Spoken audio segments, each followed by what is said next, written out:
I need you to understand something before I tell you this story. When people hear about bad parents, they imagine screaming, violence, broken bottles. But sometimes cruelty is quiet. Sometimes it's a mother who looks at you like you're something she forgot to return to the store. Sometimes it's a father who remembers your brother's favorite cereal but can't recall what grade you're in. If you've ever felt invisible in your own home, you'll understand what I'm about to tell you. And if you haven't, God, I hope you never do. But stay with me, because this story doesn't end where you think it will. My name is Natalie Brennan, and I was born second. That's the only explanation I've ever been able to come up with for why my parents treated me the way they did. My brother Preston came first 18 months before me, and apparently that was enough to secure all the love our parents had to give. By the time I arrived, their quota was full. I don't have dramatic stories about being locked in closets or starved. My childhood wasn't a Lifetime movie. It was worse in some ways, because it was so ordinary that for years I didn't even realize how wrong it was. I just thought I was the problem. We lived in a nice split-level house in Riverside, Ohio, one of those suburbs where everyone has two cars and the high school football team gets a new scoreboard every few years. My dad, Richard, managed a regional manufacturing plant. My mom, Diane, worked part-time as a dental hygienist, mostly for something to do. We weren't rich, but we were comfortable. The house had 4 bedrooms. Preston got the biggest one, obviously. The one with the bay window and the built-in bookshelves. He was into astronomy when he was 10, so Dad spent a weekend painting constellations on his ceiling with glow-in-the-dark paint. When he lost interest in astronomy and got into basketball instead, they repainted it a cool gray-blue and hung his jerseys on the wall. I got the smallest bedroom, the one that had probably been meant as an office or maybe a storage room. It fit a twin bed and a narrow dresser. That was it. When I was 14 and asked if I could get a desk for homework, Mom said there wasn't room and I could use the kitchen table. Preston had a full desk set up with a gaming computer in his room by then. But here's the thing, I didn't get angry about this stuff when I was young. I just accepted it. Kids don't know what normal is. They think their life is how everyone's life must be. My earliest memory of understanding I was different was first grade. It was the week before school started, and Mom took us both to Target for supplies. Preston got to pick out a new backpack. He chose this cool one with his favorite superhero on it. When we got to the backpack aisle, I reached for a purple one with butterflies. "You don't need a new one," Mom said, not even looking at me. "Your cousin Jenna's old one is perfectly fine." It was pink and had someone else's name scratched out in marker on the inside. It smelled like old French fries. I carried it for 3 years. Preston got new clothes every school year. I got hand-me-downs from Jenna and Mom's coworker's daughter. They didn't always fit right. I remember wearing pants that were too short, and the elastic waistband would twist and dig into my stomach. I learned to safety pin them so they'd sit right. But clothes and backpacks, those were just things. I could handle that. What was harder was the way they talked to me versus how they talked to Preston. With Preston, every sentence was warm. "Hey, buddy. How was practice? That's my boy, Preston.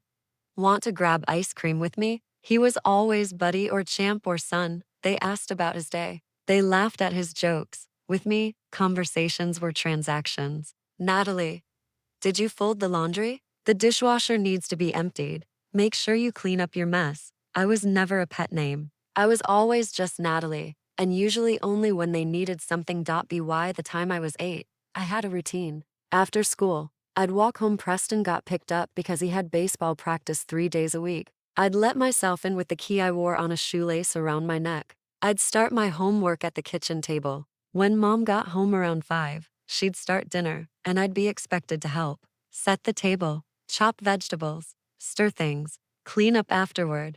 Preston never had to help with dinner. "He has too much homework," Mom would say, even though he'd be upstairs playing video games. I could hear the sounds through the ceiling. On weekends, there was a list. Vacuum the living room, clean the bathroom, dust the shelves, take out the trash and recycling. Mom would check my work, running her finger along baseboards, peering into corners. If it wasn't perfect, I'd have to redo it. Preston mowed the lawn in the summer. That was his only chore. Dad paid him $20 every time. I never got paid for anything. When I was 10, I asked why Preston didn't have to help with the inside chores. "Because boys don't do housework, Natalie," Mom said, like I'd asked why the sky was blue. "Besides, he's busy with his activities." Preston was in travel. Baseball, basketball in winter, and tennis in spring. Every weekend was games or practices. Dad went to all of them, sitting in the stands with a foam finger or a cowbell.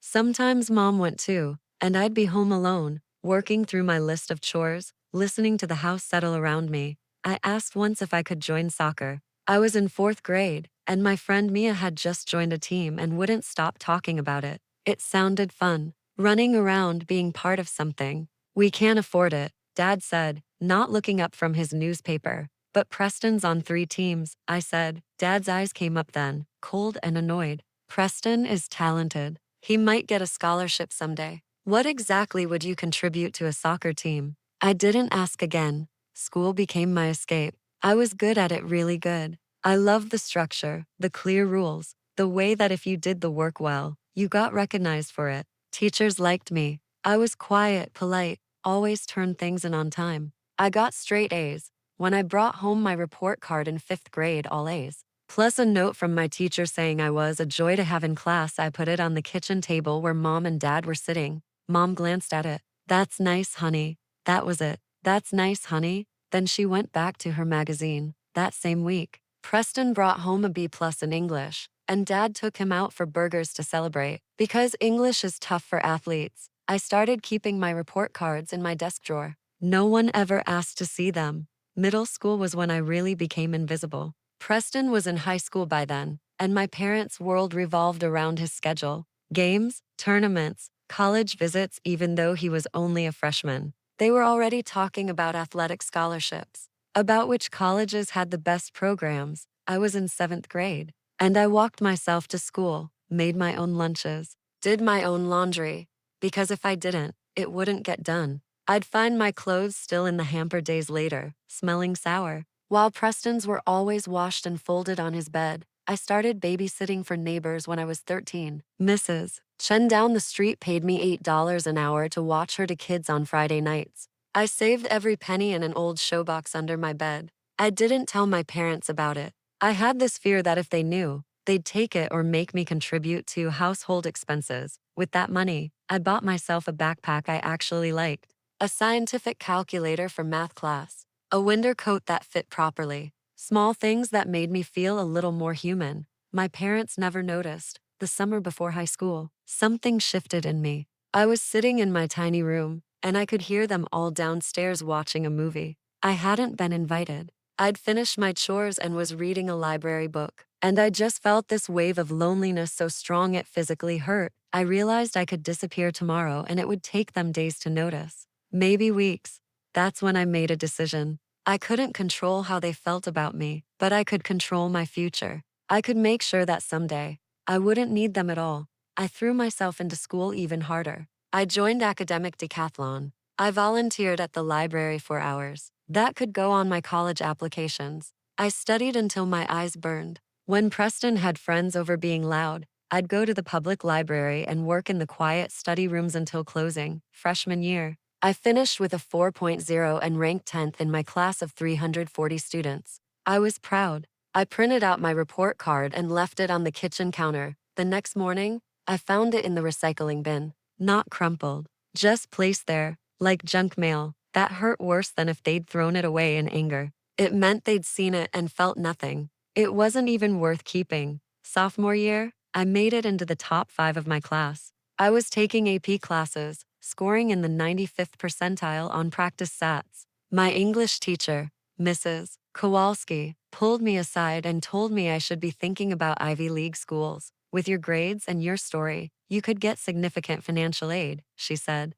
Have you talked to your parents about college visits? I almost laughed. Not yet, I said. The truth was, I didn't want to talk to them about it. I didn't want them involved at all. I'd been researching scholarships obsessively. Full rides, need-based aid, anything that would get me out and away without owing them a single thing. Preston was a junior then, and the house was covered in recruitment letters from colleges. Not academic recruitment, athletic. He was decent at baseball.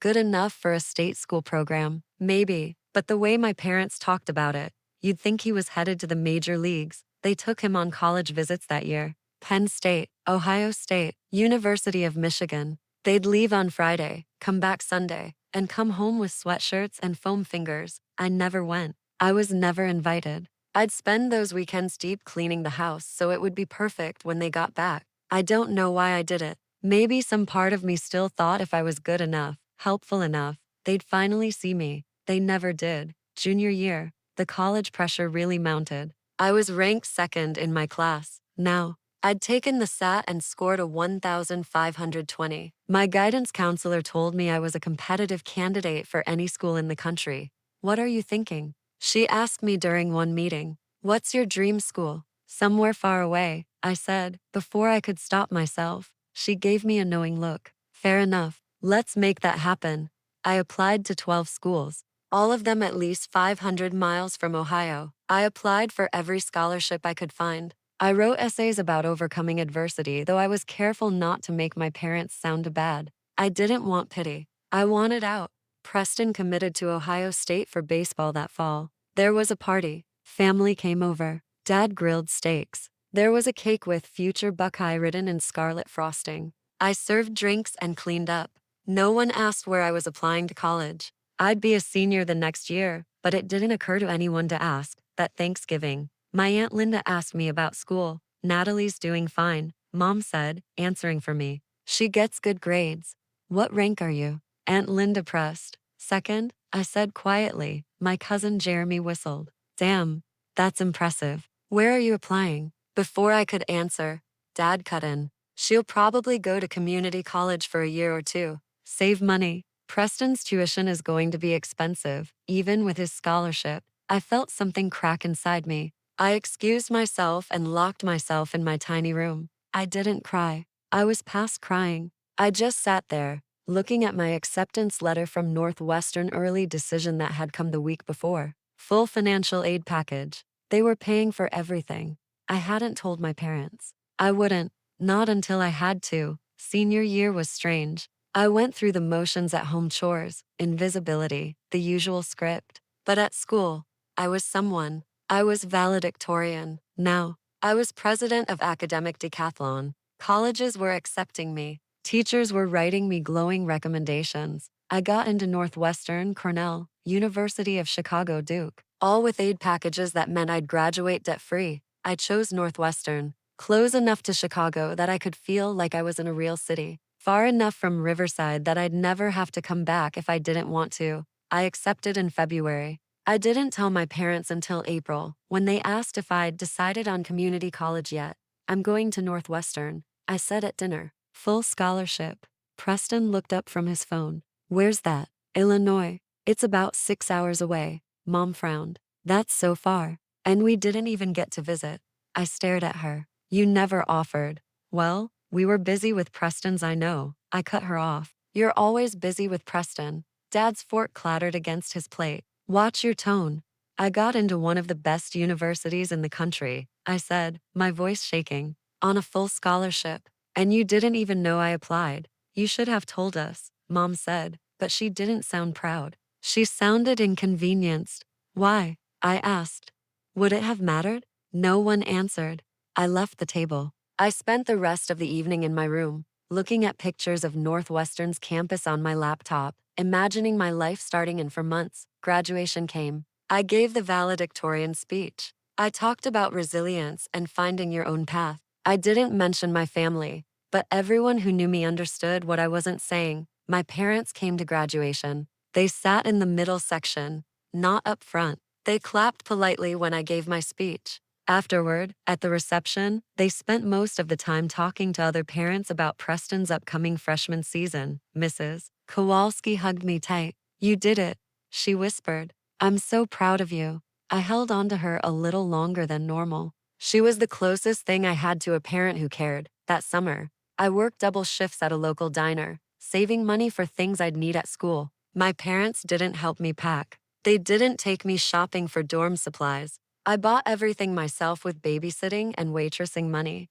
The day I left for Northwestern, Dad was at work. Mom drove me to the bus station. I was taking a Greyhound because I refused to ask them to drive me to the station. She popped the trunk, and I pulled out my two suitcases. You have everything? She asked.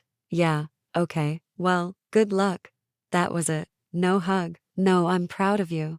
No tears. Just good luck. Like I was going on a field trip. I watched her drive away, and I felt nothing. No sadness, no anger. Just relief. I was free. Northwestern was a revelation. For the first time in my life, I was surrounded by people who valued what I valued: intelligence, curiosity, hard work. No one cared that I wasn't athletic or that I came from a family that didn't want me. What mattered was what I contributed. I threw myself into everything. I double majored in economics and political science. I joined the debate team. I got an internship at a financial consulting firm my sophomore year. I made friends, real friends who invited me to things, who remembered my birthday, who asked how I was doing and actually listened to the answer. I went home for Thanksgiving freshman year. It was a mistake. Nothing had changed. Preston was home from Ohio State, and the house revolved around him. His stories, his friends, his baseball season. I sat at the table, and no one asked about my classes or my life.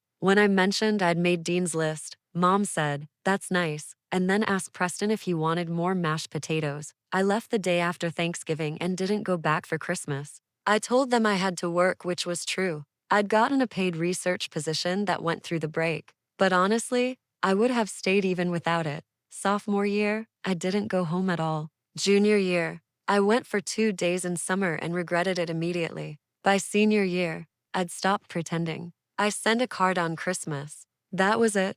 They never called to ask why I didn't visit. They never called at all, actually. Unless they needed something like the time Dad wanted me to explain his health insurance documents because I was good with complicated stuff. I graduated summa cum laude. I got a job offer from a top consulting firm in Chicago, starting at $95,000 a year. At 22, I was making more than my father. I didn't tell them about the job. I didn't tell them about graduation. I just started my life.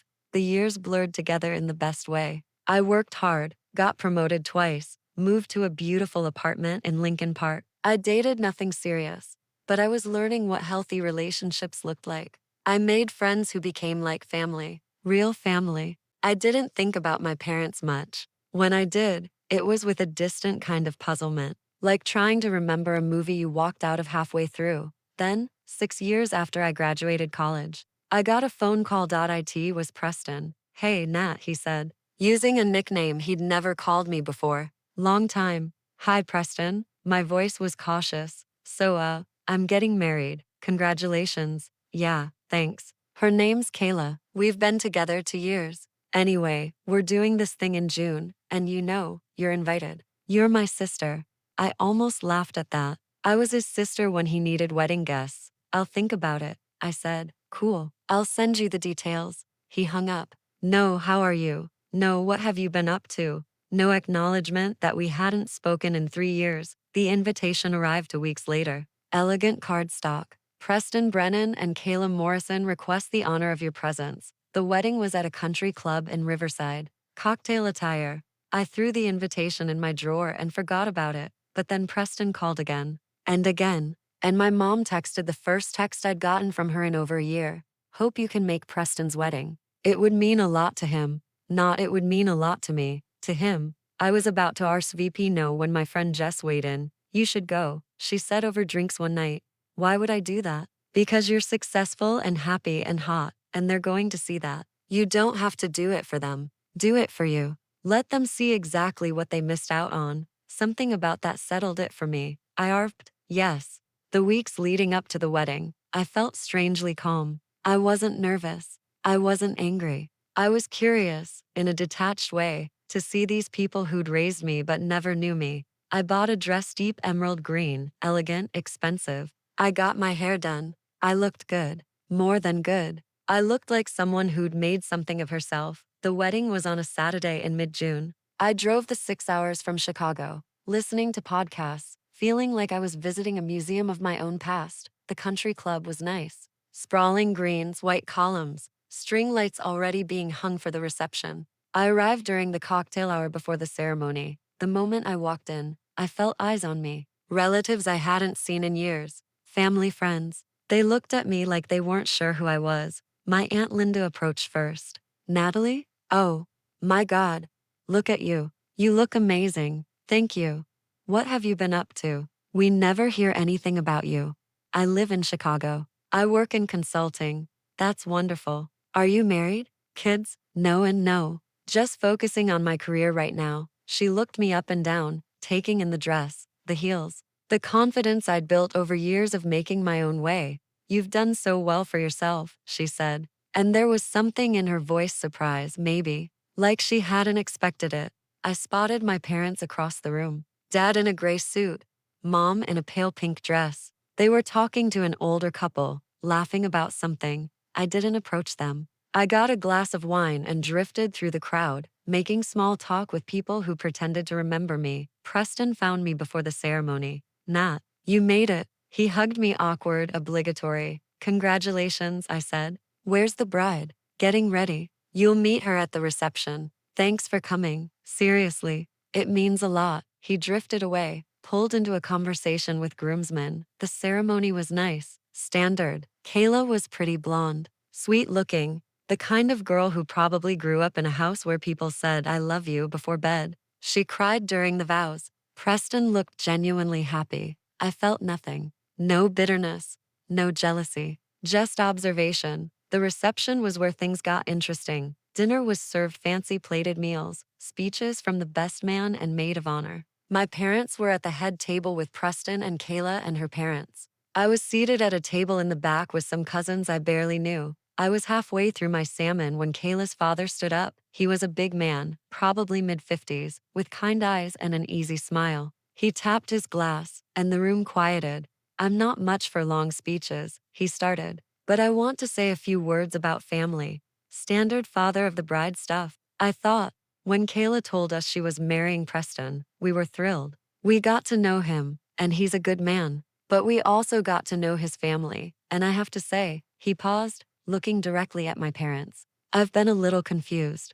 The room shifted. People leaned in. See, Preston told us he has a sister, Natalie, and when we asked about her, he said she lives in Chicago, works some big consulting job, does really well for herself. We figured she'd be here tonight, and we were excited to meet her. My heart started pounding, and then I did what any curious future-in-law does. I Googled her. Oh God, turns out, Natalie Brennan is kind of a big deal. She's a senior consultant at one of the top firms in the country. She was written up in Crane's Chicago business last year for her work on a major infrastructure project. She graduated from Northwestern valedictorian of her high school, summa cum laude from college. The room was silent now. I could feel people turning to look for me. So I'm thinking, wow, Preston's sister is impressive. Can't wait to meet her. And then tonight, I see her sitting in the back. He gestured toward my table. At table 12, with the cousins Preston hasn't talked to in 10 years, a few uncomfortable laughs, and I'm looking at the seating chart earlier. And I noticed Preston's parents, Richard and Diane, you two spend a lot of time talking about Preston's baseball career. You told me all about his college years, his struggles with an injury, how proud you are of him. And you should be. But I realized in all those conversations, you never once mentioned Natalie. My mother's face was white. Not once. He continued. And I thought, that's strange. You have this incredibly accomplished daughter, and it's like she doesn't exist. So I asked Kayla about it. And you know what she told me? She said Preston hardly talks about Natalie either. Said they're not that close. And I thought, how does that happen? How does a family just not see someone? He walked over to my table. The room was so quiet I could hear my own heartbeat. Natalie, would you mind standing up for a second? Every cell in my body wanted to disappear, but something else, something stronger made me stand. There she is, he said warmly. Natalie, I'm Tom Morrison, Kayla's dad. I just want to say, on behalf of my family, we think it's incredible what you've accomplished. And we're sorry you're sitting in the back. You should be up front. You should be celebrated. My eyes were burning. I managed a nod. Tom turned back to the room. I'm not trying to ruin anyone's night, but I raised 3 daughters, and I can't imagine a world where I wouldn't shout their accomplishments from the rooftops, where I wouldn't make sure they knew, every single day, that they matter. He looked at my parents. Preston's a good kid. You raised him to be confident, supported. But I gotta say, it breaks my heart that you didn't do the same for Natalie. Because from where I'm standing, she turned out pretty extraordinary. And she did it without you. He raised his glass. To Natalie, for making it all on her own. About half the room raised their glasses. The other half sat frozen, including my parents. Tom sat back down. The DJ awkwardly started music again, and conversation slowly resumed, but it was strained. I sat down, my hands shaking. My cousins at the table were staring at me. Is that true? One of them whispered. You're in Cranes. Yeah, I managed. Holy shit, Natalie. I excused myself and went to the bathroom. I locked myself in a stall and pressed my forehead against the cool metal door. Someone had seen me. Really seen me. Not my accomplishments. Not my success. Me, the kid who'd been invisible. Someone had noticed and cared enough to say something. When I came out, I washed my hands and fixed my makeup. In the mirror, I looked like myself, strong, composed, successful. Not the girl who'd slept in the smallest bedroom and folded laundry while her brother played video games. I went back to the reception. People kept coming up to me, relatives, family, friends, even some of Preston's groomsmen. I had no idea you worked in consulting. Northwestern, wow. That's incredible. What kind of projects do you work on? For the first time in my life, my family was asking about me. My parents didn't approach me all night. Around 10, as things were winding down, Preston found me. Hey, can we talk? We stepped outside onto the patio. The air was warm, heavy with the smell of cut grass and roses. That was intense, he said. With Tom, yeah. Look, I didn't know he was going to do that. I'm sorry if it made you uncomfortable. I looked at my brother, this stranger who'd shared a house with me for 18 years. Preston, did you know I went to Northwestern? He hesitated. I mean, yeah, I think so. Do you know what I do for a living? Something with business? Consulting. I'm a senior consultant. I make strategic recommendations for Fortune 500 companies. He nodded, but his eyes were blank. He had no idea what that meant. Do you know why I don't come home? I asked. You're busy, I figured. I don't come home because when I'm there, I'm invisible. I always have been. That's not Preston. They forgot my birthday 3 years in a row. They didn't come to my college graduation. They didn't ask where I was applying to school. For 18 years, I was the kid who did chores, while you got to be the golden child. I didn't ask for that, he said defensively. I know. And I'm not angry at you. But I need you to understand we're not close because there was never room for me in this family. There still isn't. He was quiet for a long time. I'm sorry, he finally said. I didn't know it was that bad. Because no one told you. Because it was normal to you. What do you want me to do? Nothing, I said. Just be happy. Have a good life. But don't pretend we're something we're not. He nodded slowly. Okay. I went back inside, got my purse, and headed for the exit. Natalie, my mother's voice. I turned. She and my father stood there, looking small somehow. We need to talk, Dad said. About what? About what Tom said. That wasn't fair. He doesn't know the whole story. What story is that, Dad? We always did our best, did you? I cut him off. Because your best looked like forgetting I existed. That's not true, Mom said, but her voice wavered. When's my birthday? Silence. What did I study in college? More silence. What's my job title? Dad's jaw clenched. We don't have to stand here and be interrogated. You're right, you don't. I turned to leave. Natalie, wait. Mom's voice cracked. We're sorry. We didn't realize that I was a person, that I mattered. We thought you were fine. You were always so independent, so self-sufficient. I was 11, I said. 11-year-olds aren't supposed to be self-sufficient. They're supposed to be loved. Mom's eyes filled with tears, but I felt nothing. No satisfaction, no vindication. Just tiredness. I have a 6-hour drive back to Chicago, I said. Have a good night. I walked out into the parking lot, got in my car, and drove away. I didn't cry. I didn't feel victorious. I felt like I'd finally closed a book I'd been carrying around for years. The Monday after the wedding, I was back at my desk in Chicago when my phone rang. Unknown Ohio number. I answered. Hello? Natalie. It's Tom Morrison. Oh, hi. I hope I'm not overstepping, but I got your number from Preston. I wanted to apologize if I embarrassed you Saturday night. You didn't, I said honestly. Good. Because I've been thinking about what I said, and I want you to know I meant it. What you've accomplished is incredible. And I'm sorry your own parents can't see that. Thank you. That means more than you know. I have 3 daughters, he said. And if any of them ever felt invisible, I'd want someone to tell me. I'd want a chance to fix it. Your parents may not take that chance, but I hope they do. I'm not holding my breath. Fair enough. Listen, Kayla told me you work in infrastructure consulting. I run a construction company, commercial developments mostly. If you're ever looking for new clients, I'd love to talk. I smiled. I'd like that. We talked for 20 minutes about projects and opportunities. By the end of the call, I had a potential new client, and something else, a reminder that there were parents in the world who showed up for their kids. Over the next few weeks, my phone rang more than it had in years. Cousins I hadn't talked to since high school. Aunt Linda calling to have lunch next time I was in Ohio. Even some of Preston's friends reaching out on LinkedIn. My parents didn't call. 3 months later, I got a letter in the mail. My mother's handwriting on the envelope. I almost threw it away, but curiosity won. Dear Natalie, I've started this letter a dozen times. I don't know what to say except I'm sorry. Your father and I have been talking, really talking for the first time in a long time. About you. About how we failed you. I don't have an excuse. You deserved better. You deserved parents who saw you, who celebrated you, who made you feel loved. I can't change the past, but I want you to know I see it now. I see what we did, and I'm ashamed. I don't expect forgiveness. I don't expect you to call or visit or have a relationship with us. I just needed you to know that you were right about all of it. I hope you're happy. I hope your life is full of people who appreciate you. You deserve that. Mommy read it twice. Then I folded it and put it in my desk drawer. I didn't write back. Maybe someday I would. Maybe not. The thing about healing is it doesn't require the people who hurt you to participate. They don't have to apologize. They don't have to change. You can move forward without them. I'd already moved forward. A year later, I made partner at my firm. Youngest in the company's history. There was a celebration, champagne, speeches, my name on the website in bold letters. I took a photo of the announcement and almost sent it to my parents. Almost.